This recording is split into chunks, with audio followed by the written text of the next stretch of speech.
Well, thank you for that kind introduction. You read it just like Melody Wood wrote it, so that was perfect. Melody, if you don't know, is my research assistant in the department where I work at the Heritage Foundation. She's a 2015 graduate of Christendom College, and we're very grateful to have her at Heritage. And there's a chance that she might be leaving us to go to graduate school, in which case we'd be very excited to have one of you come fulfill her place at Heritage. I want to start tonight, as any good conservative should, by turning the clock back 50 years. I want to turn the clock back to when Senator Daniel Patrick Moynihan, back when he was the Secretary of Labor, wrote his famous report, which became known as the Moynihan Report. Moynihan sounded the alarm bell because in 1964, births to single mothers in the general population were at 5%, but within the African-American community, they were approaching 25%. And Moynihan said, something's going wrong. Something is going wrong within the black family, that a quarter of all black children are being born outside of marriage and won't have the benefit of having a father. Moynihan was then roundly criticized as being a racist. The press attacked him. He wasn't a racist. He was a Harvard professor of government. He was then a liberal senator from the state of New York. He wrote the report precisely because he cared about black people, and he thought that family structure mattered. It was a social justice issue. Now, fast forward the clock to today. And remember that in Moynihan's day, it was 5% of all Americans born to single mothers, and it was 25% of African Americans. Today, those numbers are 40% of all Americans are born to single mothers. It's 50% of Hispanics, and it's over 70% of African Americans are born to single moms. Now, the first thing to say about those statistics are that gays and lesbians aren't to blame for them.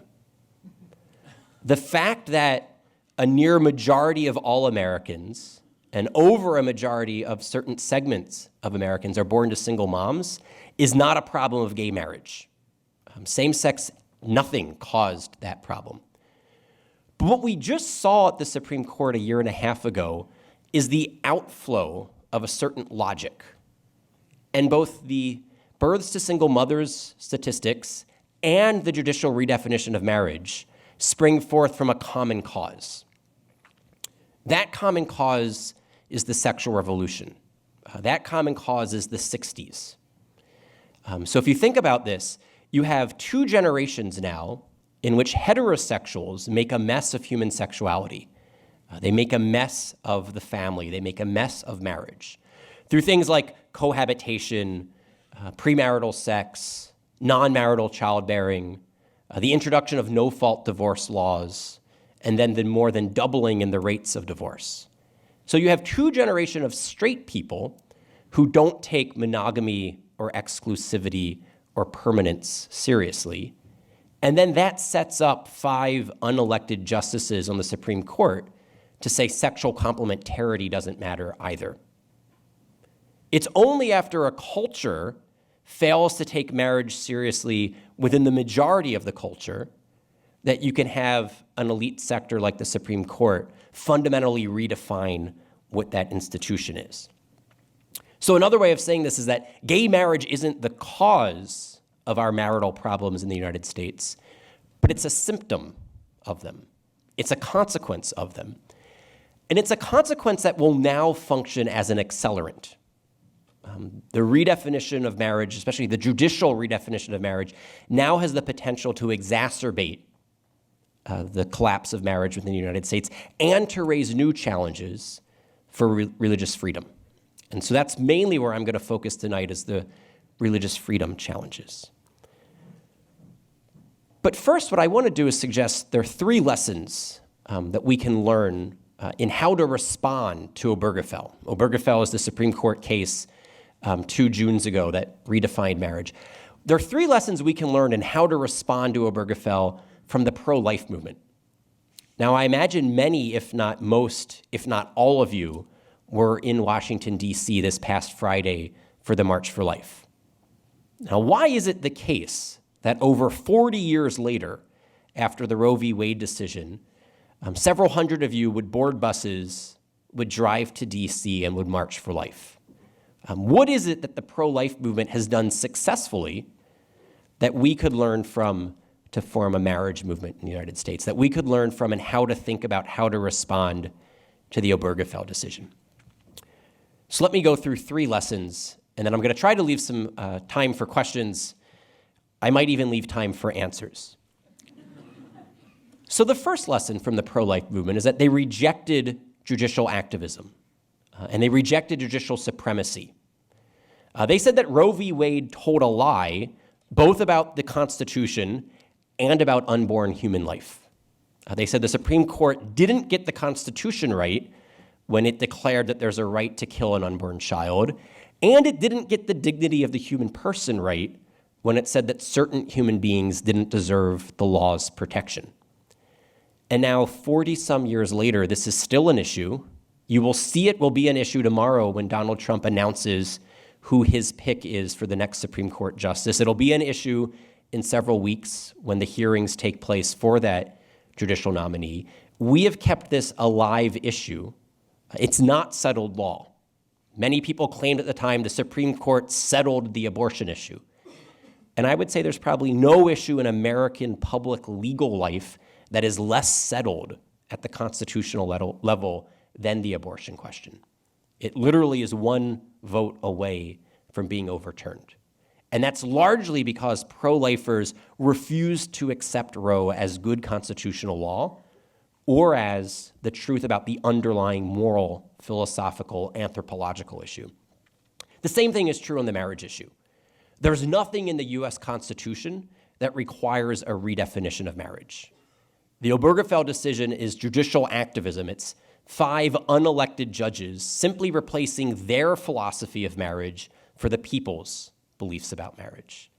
It's 5 unelected judges on the Supreme Court saying, we know better about what the nature and purpose of marriage is than the framers of the Constitution and the citizens who voted to define marriage in state after state after state as the union of husband and wife. The marriage debate, I was here 2 years ago for the Cincinnatus League at the invitation of Melody. And I spoke about how to understand that debate. There are 2 different visions of what marriage is. Some people think it's simply a union of 2 consenting adults, where 2 people love each other, live with each other, care for each other. That's one vision of what marriage is. There's another vision, that marriage is inherently the union of sexually complementary spouses, where a man and a woman unite as one flesh, as husband and wife, to then be mother and father to any children that that union produces. That's another vision of what marriage is. There's nothing in the US Constitution, there's nothing in the 14th Amendment, there's nothing about the Equal Protection Clause that tells us which of these 2 visions of marriage is the truth. The Supreme Court wasn't doing law when it redefined marriage, it was doing philosophy, and it was doing it poorly, because it replaced a good vision of marriage with a bad vision of marriage. So one of the first lessons we should learn from the pro-life movement is to reject judicial activism, reject judicial supremacy.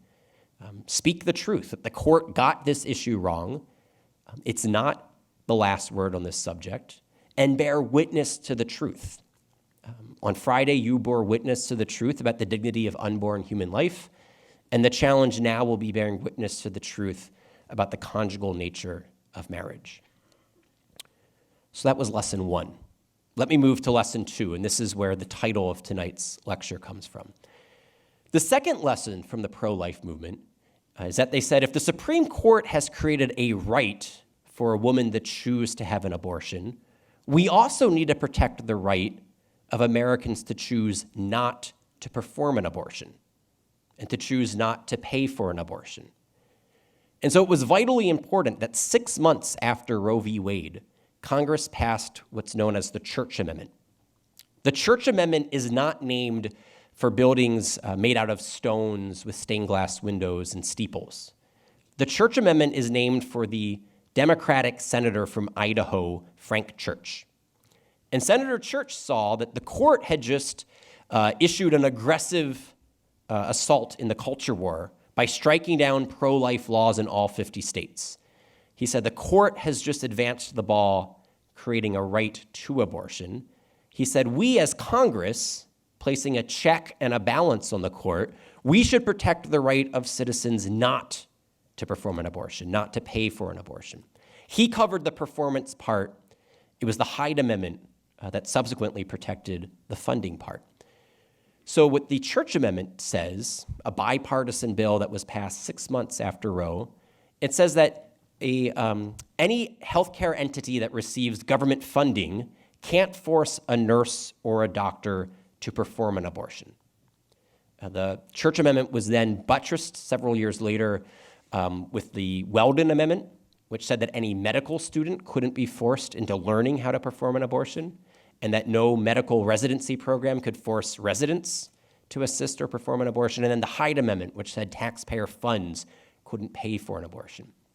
What do all these provisions ensure? It ensured the ability of pro-life Americans to be full and equal citizens. We didn't say that these provisions were a license to discriminate against women. We didn't say that the pro-life doctor or the pro-life nurse was anti-woman. What we said was that we're going to have to agree to disagree for the time being on the abortion question. That if you're a doctor or a nurse or a medical student or a hospital, and in your conscience you can't assist at an abortion, you can't perform it, you can't pay for it, you can't house it in your facility, we're not going to punish you. We're going to hold you to all the same medical standards that every other healthcare professional is held to, but we're not going to hold you to a litmus test on abortion. So your doctors need to be competent, they need to be licensed, your surgical procedures need to be up to par, but we're not going to say the fact that you're pro-life counts against you for those regulations, for those certifications, for those licensings, for those forms of funding. These provisions are what have made it possible for Catholics and evangelicals and Mormons and Jews and other pro-life Americans to be doctors and nurses. It's what made it possible for Catholic hospitals to flourish in the United States. I imagine some of you are thinking about careers in medicine, becoming a nurse, becoming a doctor. If there was a requirement that as a condition of being certified as a registered nurse or as an MD, you had to learn how to perform an abortion and be willing to assist at an abortion, it would eliminate your ability to follow that vocation, to answer that calling. And so it was vitally important that 40 years ago, pro-lifers and others fought for this provision. The same thing now needs to take place in the marriage debate, because there are vocations that might be closed to Americans if a certain side of this debate wins and claims that Americans who believe the truth about marriage and simply want to live out the truth about marriage in their vocations are engaged in what they call discrimination. And that's where you see the phrase license to discriminate being used when states have tried to protect the freedom of various nonprofits, charities, schools, and wedding professionals to operate according to their beliefs. And so I want to give you three different examples, three different categories of examples, and your college will be one of them. But let me start with what I find is the most tragic of consequences here, and this is the case of Catholic charity adoption agencies. Catholic charity adoption agencies have been forced to shut down in 3 different jurisdictions, in Massachusetts, in Illinois, and where I unfortunately reside, in Washington, D.C. Now, why has that been the case? Catholic charities, private religious adoption agencies do about 20 to 25% of all adoptions in the United States. So they don't have a monopoly on the adoption business. The majority of adoptions are handled by government-run agencies. But Catholic charities simply said, we want to be left alone, we want to be left free to find the orphans who have been entrusted to our care a home with a married mother and father. Catholic charities, for example, in Boston, had the best track record, the highest marks at placing the hardest to place kids into loving homes. Many prospective parents want to adopt the newborn baby. They're cute and they're cuddly. You can take home the newborn baby and immediately feel a connection and feel a sense of fulfillment. Not as many prospective parents want to adopt the 7-year-old boy with behavioral problems who has spent the past 2 years bouncing around from foster home to foster home to foster home. So chalk this up either to Catholic guilt or to grace. But one way or the other, the Catholic Charity Adoption Agency was able to place those children with greater success than the government-run agencies. Now, looking at you, many of you seem that you're old enough to have driver's license. So imagine what your experience was like at the DMV when you went for your road test and you went to get your driver's license. And now imagine what the government-run adoption agency might be. And now imagine why you might want the Catholic Charity Adoption Agency to be there as an option, right? No one's forced to go to them. They only do less than 1/4 of all adoptions. So they weren't preventing gay and lesbian couples from adopting from the government-run adoption agency or from the secular humanist adoption agency. They simply said, we want to continue doing what we're doing, serving women who are facing crisis pregnancy by letting them know there's a place where they can place their child and we'll find their child a loving home, and then helping families welcome new children into their lives. Welcoming a new child into your life is not like renewing your driver's license. They're both material needs, but there also are spiritual needs, and Catholic Charities could minister to the entire person. They're no longer allowed to do that work in several jurisdictions in the United States because the government said they were discriminating on the basis of sexual orientation. Now, I'll say more about this during the Q&A if you want to get deeper into this. I don't want to get too lost into the weeds here, but I do want to suggest one thing. Whatever you think about Catholic Charities' decision, sexual orientation has nothing to do with it. They weren't discriminating on the basis of sexual orientation. They weren't saying that because the parents are gay, they can't be good parents.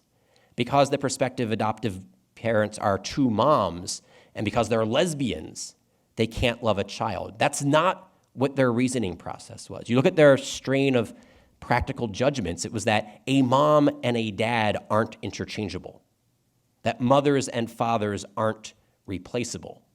Now, you can agree with them or disagree with them about that judgment, but it has nothing to do with sexual orientation.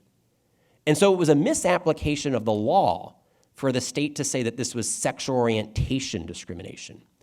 At no point did they even take into consideration the sexual orientation of the prospective parents.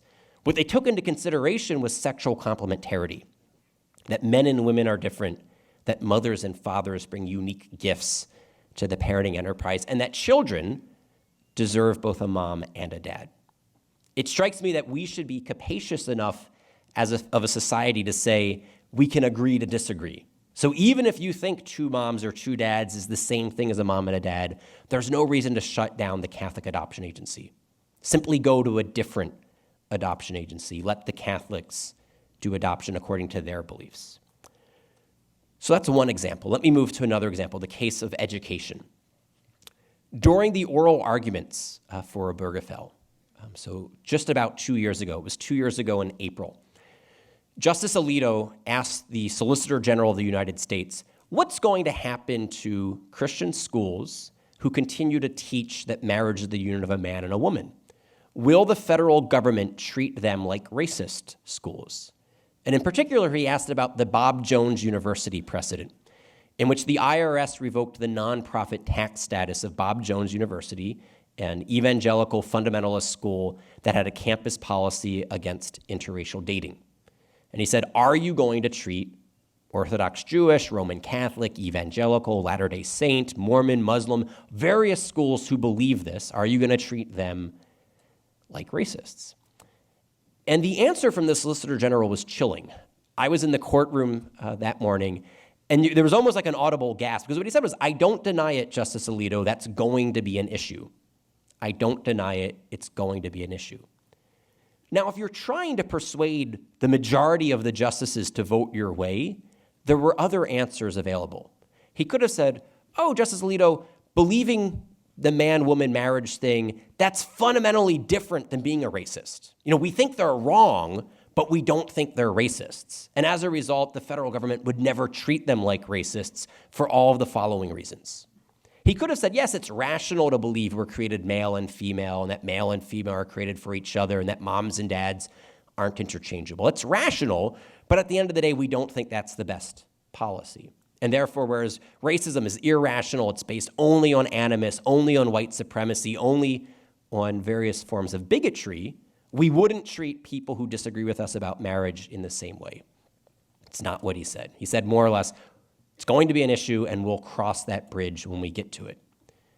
My sense is that had Hillary Clinton won this past election, we would have gotten to that bridge much more quickly than we now will. What does that mean, though, for your institution? What does that mean for other institutions? Now, Christendom doesn't take federal funding. It doesn't take any government funding. And so one area that you hear people say, look, if you don't take government money, you don't have to worry about government strings. But here's why the example of Bob Jones University is so particularly relevant here. Imagine if you had to start paying property taxes on all of your campus, and you had to start paying corporate income taxes on all of the donations that you receive at Christendom, and all of your donors had to start paying taxes on the donations that they make to Christendom College. What you would simultaneously see is that your operating budget would shrink because donations would dry up, because your donors aren't receiving a tax benefit, they aren't deducting their donation to you. And then what you do receive will shrink further because you're paying about 30 to 35% of your revenue to Uncle Sam in the form of taxes at the corporate interest, at the corporate tax rate. It would be crippling to many religious colleges and universities, many small liberal arts religious colleges that don't have giant endowments like Harvard and Yale and Princeton, who don't have giant alumni networks. Simply losing your nonprofit tax status would put you at a competitive disadvantage to all other colleges and universities. Now imagine that you lost your accreditation. How many of you would like to go on to some form of higher education, to go to law school, to go to business school, to go to medical school? Well, if you don't attend a 4-year accredited college, many of those schools won't even consider your application.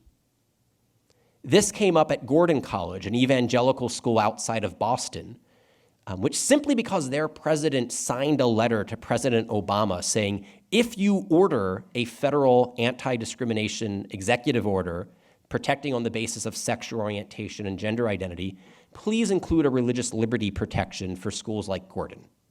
We don't think we discriminate, but if you're going to claim we discriminate, at least provide some protection for us to continue doing what we're doing. That letter was leaked to the media, and then the accrediting agency for New England schools started investigating Gordon. Now, why is that the case? Gordon has a campus policy, which I believe is similar to yours. Gordon's campus policy is that we promote chastity for all students and faculty, and that means we believe sex should be reserved for marriage, and marriage should be understood as the union of husband and wife. So it's one standard for all students. All students struggle with that standard. It's challenging for all students. It poses particular struggles for students with same-sex attractions. I don't think we should deny that. That's a particularly challenging standard. But many students who attend religious colleges with same-sex attractions do it precisely because of the support that they receive. So imagine that you're an Orthodox, faithful Catholic, you have same-sex attractions, and you aspire to holiness. You aspire to chastity as a virtue that you embody and live out. The government would be telling you that no school should be allowed to exist that would provide you the type of support that you desire, because other students with same-sex attractions want them to be encouraged and celebrated and acted upon. This strikes me that here what we want is pluralism. We want my alma mater, Princeton, to be authentically secular and liberal, and let them embrace secular liberal values. But we want Christendom to be authentically Catholic. And we want Wheaton College to be authentically evangelical. And we want BYU to be authentically Mormon. And we want Yeshiva to be authentically Jewish. And then we want students and parents and faculty members to decide, what type of community do I aspire to be a part of? Maybe I aspire to be at the secular liberal university. Maybe I aspire to be at the big public university. Maybe I aspire to be at the Catholic liberal arts college. What makes American higher education the envy of the world is that we don't impose uniformity on every type of school. We say, let 1,000 flowers bloom, provided there's basic competency. So accreditation doesn't look to impose a litmus test about sexual ethics or about abortion or about same-sex marriage. What it says is, are you actually teaching people something legitimate when it comes to English and history and mathematics and science and philosophy? Academic standards are okay for the purposes of accreditation, but a litmus test on a culture war issue like marriage, just like abortion, should be anathema. That's a bridge too far. That is simply the winners of the Obergefell decision trying to impose their worldview on all of higher education. It would make a place like Christendom impossible to flourish in the future. Let me turn to the last type of case that I want to mention, and that's the wedding professionals. So imagine that you graduate from college, you feel that your calling in life is to be a baker or a florist or a photographer. You think God's giving you certain artistic gifts and talents, and you try to honor God in your daily vocation. Most of us will spend the majority of our lives at work. What we will do from 9 in the morning to 5 p.m. will be how we serve our neighbors and how we honor God. What we have seen are cases where bakers, florists, photographers have no problem serving their gay customers, have no problem employing gay employees. They simply have an objection to helping to celebrate a same-sex wedding. And then they've been hit with thousands of dollars of fines for not violating their conscience. I just want to mention two specific examples. One involves a 70-year-old grandmother, Baronelle Stutzman. Baronelle lives in Washington State. She's a florist. She's had gay employees in her floral studio. She was serving this particular gay couple that sued her for about a decade. She provided them flowers, happy birthday flowers, get well soon flowers. And then Washington State redefined marriage, and they were going to get married. And they went to her and they said, Baronelle, can you do our wedding flowers? She sat down with one of them. She said, Robert, you know how much I love the two of you, but I can't do wedding flowers for a same-sex wedding. I can't use my God-given artistic gifts and talents to celebrate what I believe isn't a wedding. She thought they left on good terms. They hugged each other. He got up and left. And then a few days later, she was sued. And she was sued in both her personal and her professional capacity. And the reason I mentioned her being sued in both capacities is that she can lose not just her business at the age she's now 72, and she's still in the appeals process. She can lose not just her business, she can lose her home, she can lose her livelihood, she can lose her life savings. Because in the neighboring state of Oregon, a young evangelical couple, Aaron and Melissa Klein, were sued by a lesbian couple who they declined to bake a wedding cake for. They were happy to sell birthday cakes. They were happy to sell cakes that were on the rack in the refrigerator, but they couldn't do a custom wedding cake. They were sued. They lost that lawsuit, and they had to pay $135,000 in fines. That sort of fine forced them to shut down their business. They didn't have $135,000 lying around in the bank. And then they were told that if they were to open up again and continue selling wedding cakes, for every additional same-sex wedding that they didn't cater, they could expect a similar lawsuit and a similar fine. And then they were faced with boycotts of people who were simply saying, we aren't going to go to this bakery any longer, and by activists who said, we're only going to go to this bakery to get our same-sex wedding cakes done. So they knew that if they opened up on day one, there would be a request for a same-sex wedding cake. They couldn't say yes to that request, and they would be shut down. If you know anything about the bakery business, you make almost all of your money on wedding cakes. I'm planning a wedding right now, and it's ridiculous what they charge if you call it a wedding cake. If you call it a birthday cake, it's like $20. If you call it a wedding cake, all of a sudden it's like $1,000. It's ridiculous. But that's how bakers actually make a living. So if you can't do wedding cakes, you can't really make a living as a baker. So that's what they found in their experience. They were forced to shut down. Now, Washington State, Oregon, these aren't exactly places where evangelical grandmothers have monopolies in the flower arranging business or the cake baking business. More or less every other bakery and floral studio in these states supported same-sex marriage and was more than happy to bake a same-sex wedding cake or to arrange the same-sex wedding flowers. So it's not as if the same-sex couple here would have been unable to find a baker or a florist. In fact, more or less everyone else was happy to do this. So what was the purpose of this fine? It wasn't to protect the ability of gay Americans to find a wedding cake or find wedding flowers. It was to send a signal. They were using this baker and this florist as an example to educate everyone else that they believe something that's unacceptable, that it's unacceptable bigotry to believe that marriage is the union of a man and a woman, and we won't let you live it out in your professional lives. It's the exact opposite of what we did in the abortion context. So it strikes me that our options right now, and this is going to be a challenge going forward, and I'm not optimistic or pessimistic. I don't know what the future holds, and so I think what we have to do here is do our part to make the future hold something good. The challenge is, will Americans who believe that we're created male and female and that male and female are created for each other, will they be treated the way that pro-life Americans have been treated for the past 40 years? On the wrong side of a Supreme Court decision, but full and equal citizens, able to live out their lives in the public square without penalty? Or will they be treated like racists, on the wrong side of a Supreme Court decision, and then penalized and marginalized and coerced? That strikes me as the situation right now that's an open question in the United States. And so my challenge to you would be to lend your assistance where you can in your vocation and your calling in life to make it more likely that we're treated the way pro-lifers have been treated.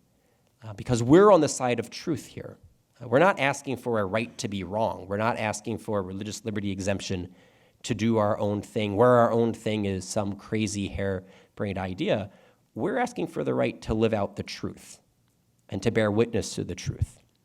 Which leads me to the third lesson from the pro-life movement, which I'm going to go through more briefly, just really in outlined form, so then we can open up this forum to questions.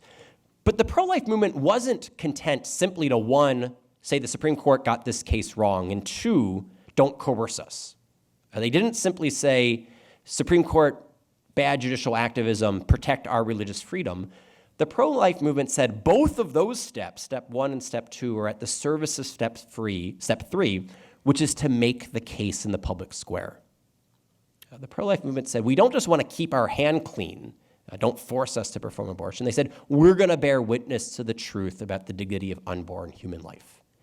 And that's why 44 years later, your campus could go to DC and march for life. Because for 44 years, your parents and your grandparents were doing the hard work, especially when it was most difficult, to bear witness to that truth. I imagine many of you know how difficult it is today to defend the truth about marriage.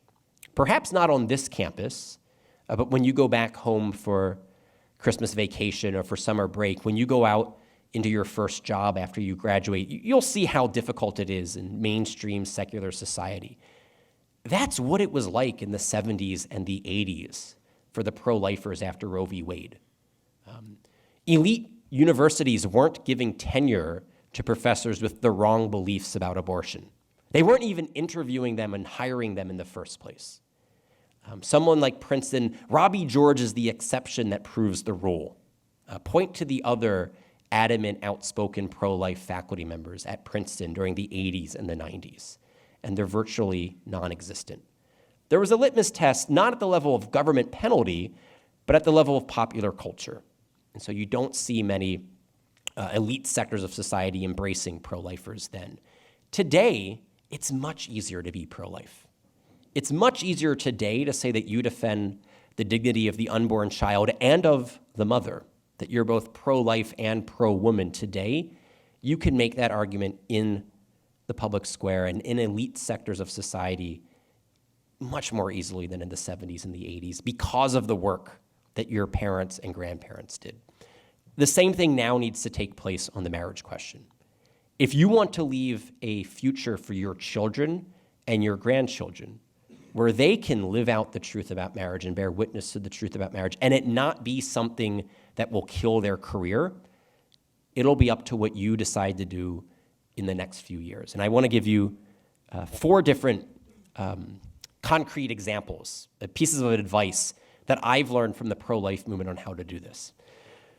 The first is to make philosophical arguments in addition to theological arguments.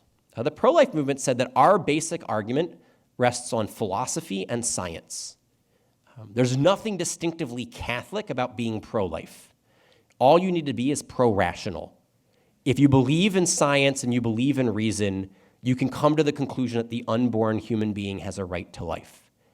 And they said, look, we're not imposing our morality on you. We're not imposing our religion on you. We're simply recognizing that human rights begin when human beings begin. And as a scientific fact, a human being begins at fertilization, at conception. Each and every one of us, unless you're a monozygotic twin, was once a zygote and was once an embryo and once a fetus. Everyone in this room, and everyone of us in this room right now has a right to life. We had a right to life when we were a toddler. We had a right to life when we were a newborn. We had a right to life when we were a fetus. We had a right to life when we were a zygote. That's the basic argument. And you can make that argument with one of your secular neighbors without averting to subsequent questions about the nature of God, about the nature and destiny of human life. But we can talk about human life right here, right now. Once you win them on that, you'll find that it actually opens the door to evangelism. There have been several converts to Catholicism who first converted to the pro-life cause. Bernard Nathanson, one of the founders of NARAL pro-choice, and Hadley Arkes, one of the architects of the pro-life movement. Each one of them first were convinced about the abortion issue and then said, what is it about the Catholic Church that it's the only major institution that's telling the truth about this issue? And they were open to investigating the claims of the gospel. So there's something here to say that we can defend the natural law case, just like we do on life, do it on marriage. I'm not going to rehearse that argument. That would be an entire separate lecture. But if you don't know how to make that argument, learn it. There's going to be work that needs to be done here. The pro-life activists in the 70s and the 80s, they learned how to make a secular argument for life. So too, we need to learn how to make that philosophical argument for marriage. Second lesson from the pro-life movement, they leaned heavily on science. There was a great piece last week published, I'm forgetting now where it was. It was either Slate or Salon or the New Yorker. It was in a liberal online publication. And the author said that some people claim that politics is downstream from culture. Well, culture is downstream from technology. And he said it's the ultrasound image that has shaped many people's moral imagination when it comes to abortion. That frequently the first baby picture that people have is an ultrasound photo. The first time you tell your friends on Facebook that you're pregnant, it's with the ultrasound picture. And he says no one refers to that child as a fetus. And as soon as everyone says congratulations on your baby, the argument is won. So they appealed to science. Now there's not going to be science that explicit and that powerful in the marriage case. But there is social science. And the best social science on this issue consistently shows that mothers and fathers aren't replaceable, and that children do best with both a mom and a dad, that men and women interact with children in distinct and tangible ways, that fathers have unique ways in which they tend to interact with children, and mothers have complementary ways.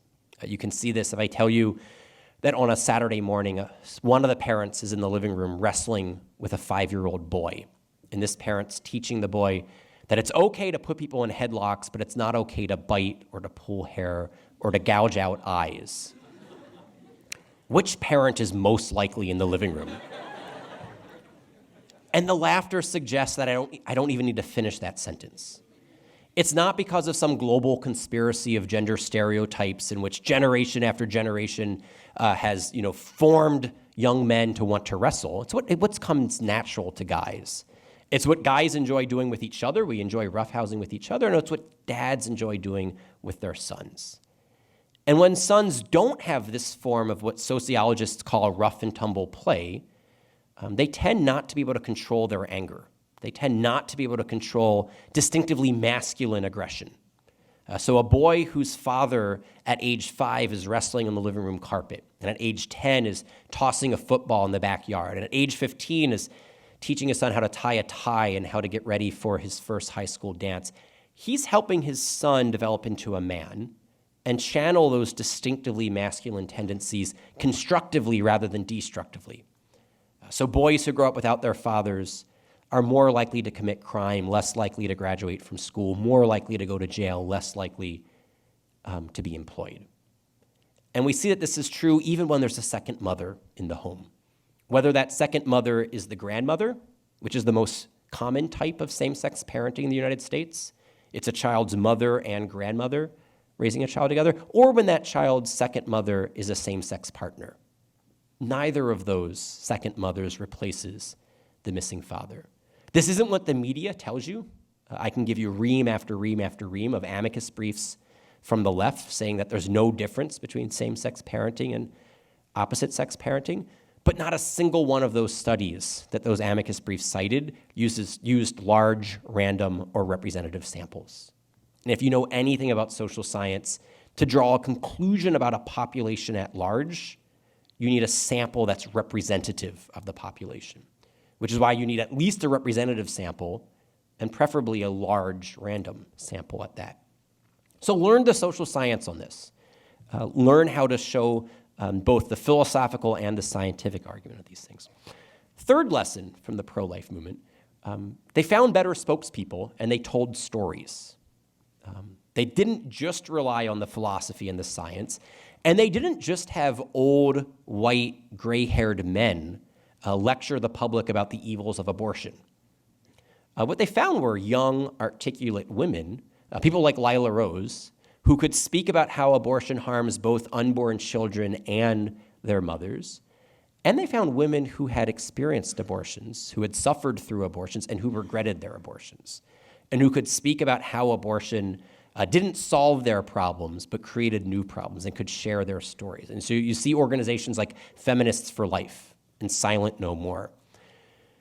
Here, I think there are a surprising number of both gay and lesbian adults who are against same-sex marriage, who say simply because I'm attracted to another person of the same sex isn't a reason to redefine the central institution of society and to deprive a child of a mother or a father.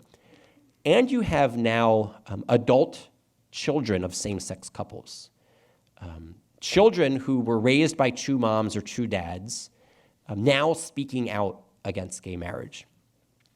And these are the stories that I find most impactful to myself, is that in one of these cases you have both Katie Faust and Heather Barwick, and I can't remember which story I'm about to tell. It's one or the other, so I'm going to mention both women. They're both in their mid-30s, and for one of them, they were in favor of gay marriage. They wanted their two moms to have the legal right to get married. And so throughout their high school and college years and their young adulthood years, they were activists for gay marriage.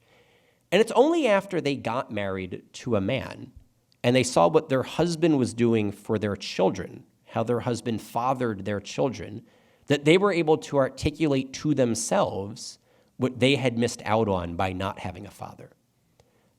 And so they actually switched on this issue. They went from being in favor of gay marriage to being against same-sex marriage. And what they said was that the redefinition of marriage creates, and this is a quote from one of them, I forget which, but quote, institutions for missing parents. And this is what they mean by that. Take the case of single parenting. No one incentivizes and encourages and celebrates single parenting. We recognize that sometimes it's a tragic necessity, but no one holds it up as an ideal, and we don't create institutions around it to promote it. The same thing is true of divorce.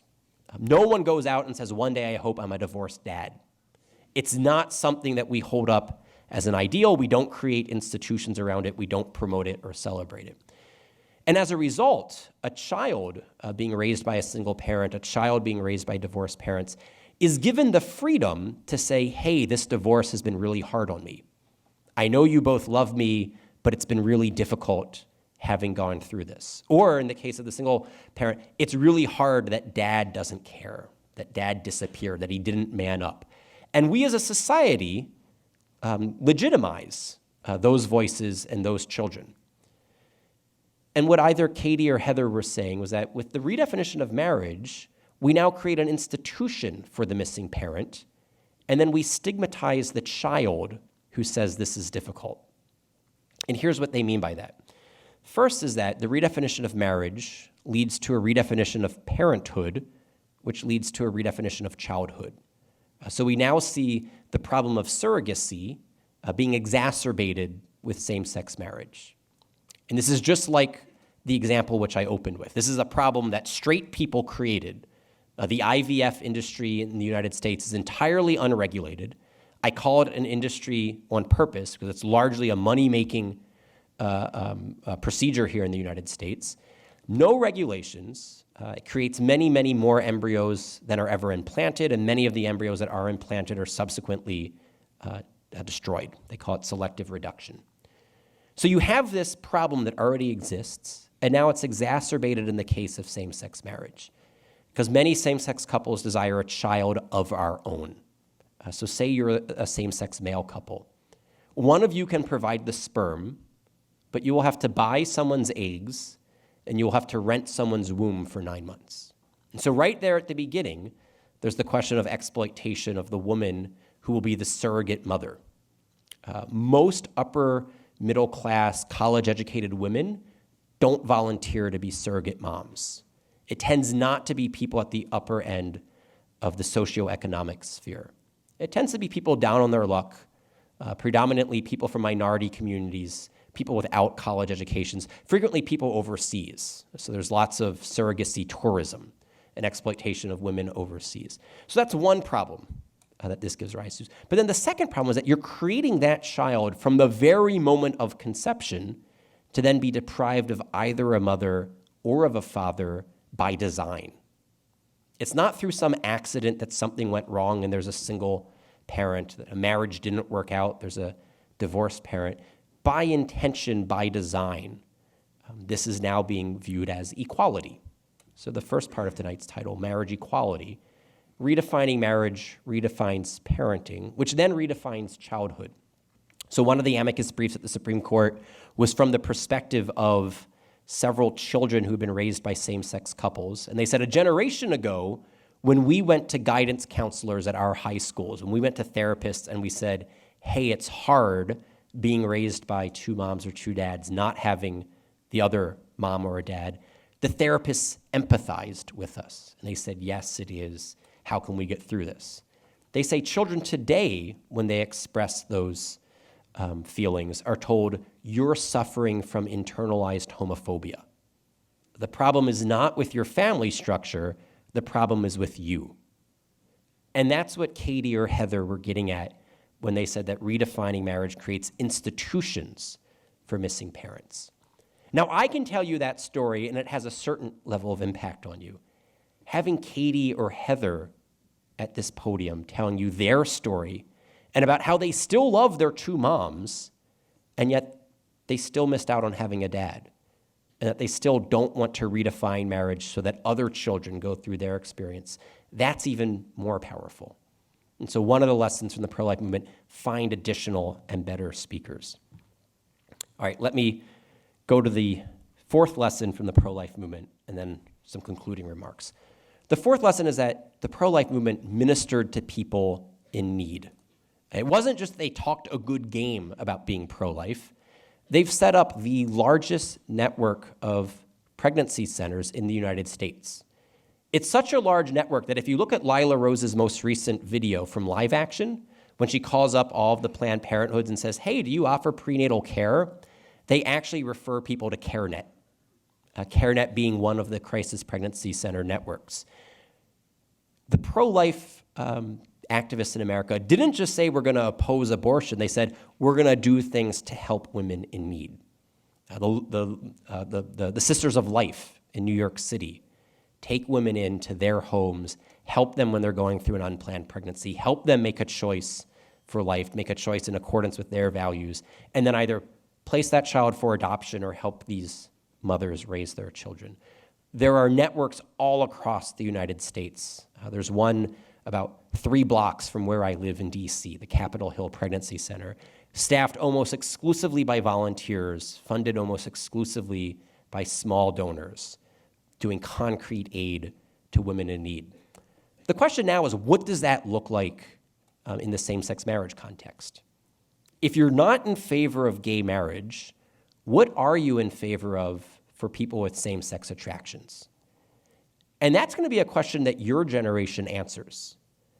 The question here is, what does it mean to show solidarity and friendship and community and fraternity for people who won't find solidarity and community inside of marriage?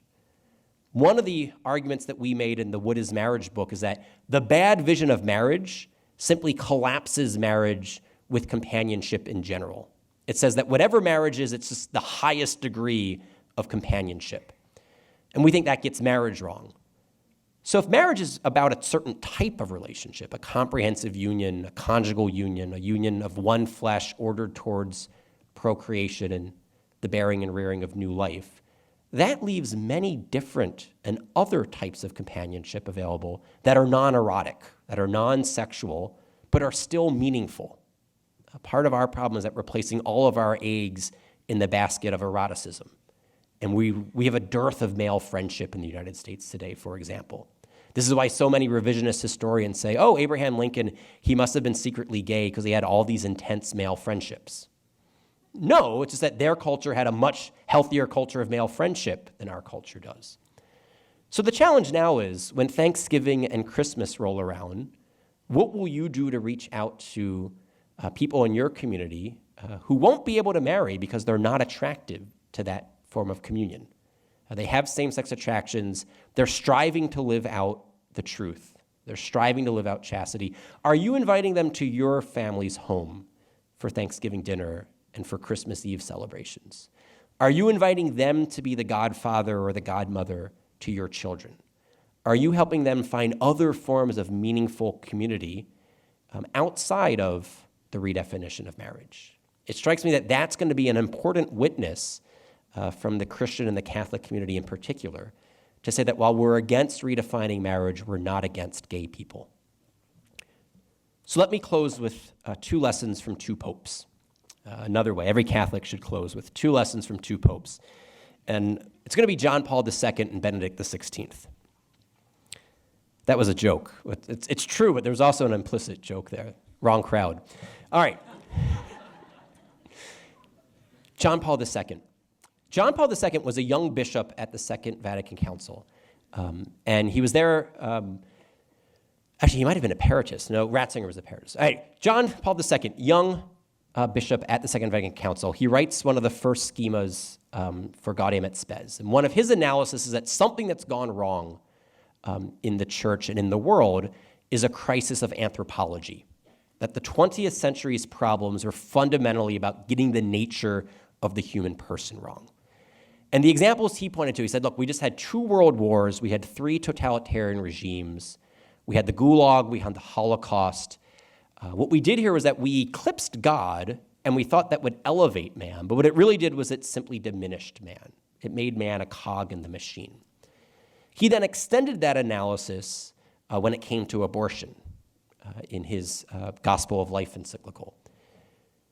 If he was around today, he would say that the debates we face about the redefinition of marriage, about gender identity and transgenderism, the continued debates about cloning and embryo-destructive research, they focus on 3 anthropological truths. The truth that we're created in the image and likeness of God, that we're created male and female, and that male and female are created for each other. Those are the 3 beliefs, the 3 truths, that I think you and your generation are going to have to spend the bulk of your lives defending, bearing witness to. Those are the underlying anthropological mistakes that undergird much of the culture war. And so we're going to need philosophers and theologians and psychiatrists and psychologists and biologists and social scientists and more or less every form of academic, every form of scholarship to be investigating the truth about the human person on these questions and then presenting the results. Because one of the things we know is that there's a unity of truth. There's not theological truth that's at tension with philosophical truth or scientific truth. And so we can show with an entire spectrum of arguments and of insights into the human person. But then the lesson from Benedict. You notice I mentioned a bunch of academic disciplines. Benedict is a world-class academic. And yet Benedict, being this world-class theologian, world-class philosopher, is the first to insist that it's not the arguments of the intellectuals that win converts. It's the lives of the saints, and it's the beauty of the artists. So in these questions in particular, it won't just be enough that you do good scholarship, that you make good arguments, that you bear witness in what you say. The real way that you'll make a lasting contribution on these issues is to bear witness in the life that you lead, to live out the truth about the human person and about human family in a way that is beautiful and attractive. Your neighbors will be persuaded 20, 30 years from now when they see your family, that you have all the struggles that their family has, no families without struggles, without hardships, and yet you bear those burdens, you shoulder those burdens in a way that has beauty, in a way that has something attractive. That's going to be the church's long-term defense of religious liberty and defense of marriage. It'll simply be living out the truth in a way that's both holy and beautiful. Thank you.